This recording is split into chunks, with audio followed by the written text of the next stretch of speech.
नमस्कार, आदाब, सत श्री अकाल, जय भीम, जोहार। मेरा नाम है नवीन कुमार।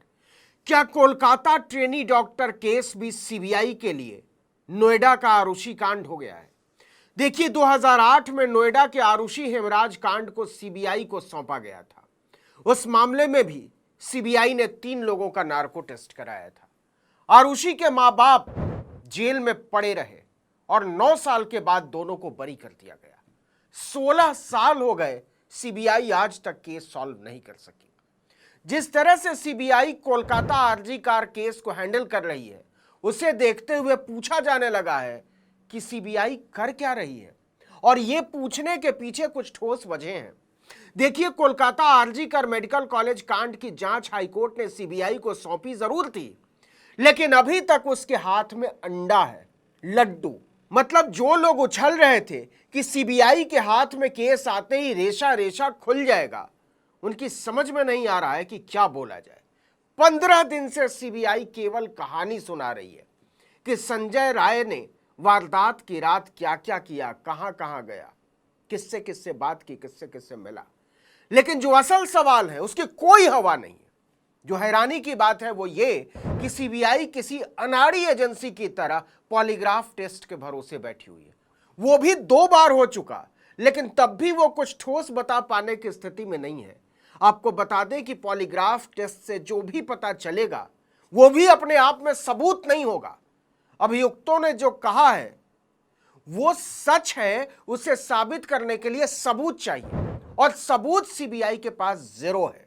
उसके पास अगर कुछ है तो हवा हवाई कहानी। सीधे सीधे कहें तो कोलकाता पुलिस ने 2 दिन की जांच के बाद जो फाइल सीबीआई को सौंपी थी, उसी पर 15 दिन से बैठी हुई है सीबीआई। देखिए कि कोलकाता हाई कोर्ट के आदेश पर सीबीआई ने इस मामले की जांच 13 अगस्त को अपने हाथों में ली थी, लेकिन अब तक सीबीआई वहीं अटकी हुई है जहां 10 अगस्त को मुख्य आरोपी संजय रॉय को गिरफ्तार करने के बाद अटकी हुई थी। जो हैरानी की बात है वो ये कि सीबीआई 15 दिन बाद भी संजय रॉय के अलावा किसी और आरोपी तक नहीं पहुंच पाई है, जबकि इस जघन्य हत्याकांड में 1 से अधिक लोगों के होने का शक है। यह सच है या झूठ, इसका भी जवाब सीबीआई के पास नहीं है। आपको बता दें कि सीबीआई ने मुख्य आरोपी संजय रॉय के अलावा 6 और संदिग्धों के पॉलीग्राफ टेस्ट कराए। इनमें मेडिकल कॉलेज के पूर्व प्रिंसिपल संदीप घोष के अलावा वारदात की रात महिला डॉक्टर के साथ डिनर करने वाले 4 डॉक्टर और इंटर्न के अलावा एक वॉलंटियर शामिल है। मतलब ट्रेनी डॉक्टर के कत्ल के मामले में 5 डॉक्टरों का पॉलीग्राफ हो चुका है। संजय रॉय के दोस्त का पॉलीग्राफ हो चुका है, जिसके बारे में दावा है कि कत्ल की रात वो उसके साथ था। हद तो यह है कि संदीप घोष और एक दूसरे डॉक्टर का 26 अगस्त को भी फिर से पॉलीग्राफ कराया गया। पॉलीग्राफ टेस्ट करने वाले भी डॉक्टर ही होते हैं। मतलब एक तरह से समझिए कि डॉक्टर के कत्ल के मामले में 5-5 डॉक्टर ही संदिग्ध है और डॉक्टर ही पॉलीग्राफ टेस्ट कर रहे हैं, वही जांच करके बता रहे हैं। तो सीबीआई क्या कर रही है? तो इसका जवाब फिलहाल तो यही है कि वो जांच की फाइल पर अंडे दे रही है। नील बटा सन्नाटा, उसका काम यही है। जांच के नाम पर सिर्फ हंगामा, नाटक और नौटंकी। आपको बता दें कि नागरिक अपराधों की पड़ताल करने वाली दुनिया की सबसे वाहियात और पिछड़ी हुई एजेंसियां पॉलीग्राफ जैसे टेस्ट के भरोसे बैठी रहती हैं। लेकिन सीबीआई ने तो पॉलीग्राफ टेस्ट की पूरी दुकान खोल डाली है, फैक्ट्री। तब भी उसे मिला है सिर्फ झुनझुना।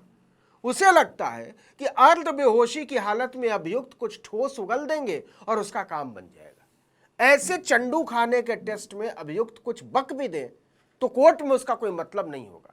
जिस तरह से 2 बार पॉलीग्राफ टेस्ट के बाद अभी तक कोई नई गिरफ्तारी और छापेमारी नजर नहीं आ रही है, उसे देखते हुए यही समझ में आता है कि सीबीआई जांच के नाम पर सिर्फ टाइम पास कर रही है। 15 दिन से पॉलीग्राफ टेस्ट सिर्फ जांच के ढेर सारे सिरों का एक और सिरा भर हो सकता है।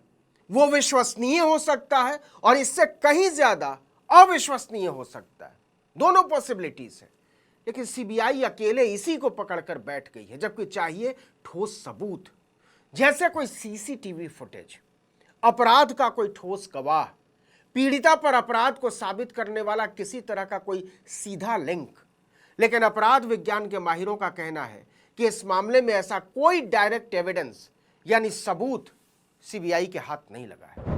ऐसे में डीएनए टेस्ट के जरिए इन्वेस्टिगेशन को जीरो इन किया जा सकता था, आगे बढ़ाया जा सकता था। आरोपी के डीएनए टेस्ट रिपोर्ट को पीड़िता या अगर इस अपराध में कुछ दूसरे लोग भी शामिल हैं तो उनके साथ मिलान कराना जरूरी था। यह कोर्ट में भी सॉलिड प्रूफ होता, लेकिन सीबीआई इसमें पीछे छूट गई लगती है। क्राइम इन्वेस्टिगेशन के एक्सपर्ट्स पूछ रहे हैं कि 10 अगस्त को आरोपी को गिरफ्तार कर लिया गया था, ऐसे में 17 दिन बाद तक भी डीएनए रिपोर्ट क्यों नहीं आई? एक सवाल यह भी है कि कहीं ऐसा तो नहीं कि डीएनए रिपोर्ट आ गई हो लेकिन उसमें सिर्फ आरोपी का लिक्विड ही मिला, मैच हुआ हो मृतका से। कहीं ऐसा तो नहीं कि मृतका के नाखूनों में फंसे जो ब्लड सैंपल हैं या स्किन के टुकड़े हैं वो आरोपी संजय से मैच ना कर लें।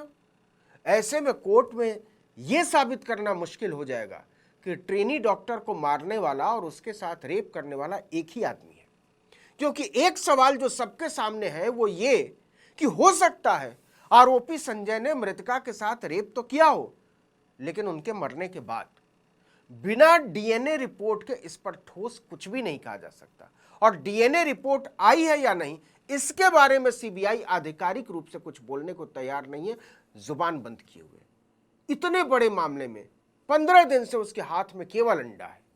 सीबीआई पहले दिन से जिस तरह की बातें कर रही है उसे देखते हुए कहा जा सकता है कि वो इस बात का आधार बना रही है कि अगर केस सॉल्व ना भी हो तो वो बोल सके कि हमने तो शुरू में ही बोल दिया था।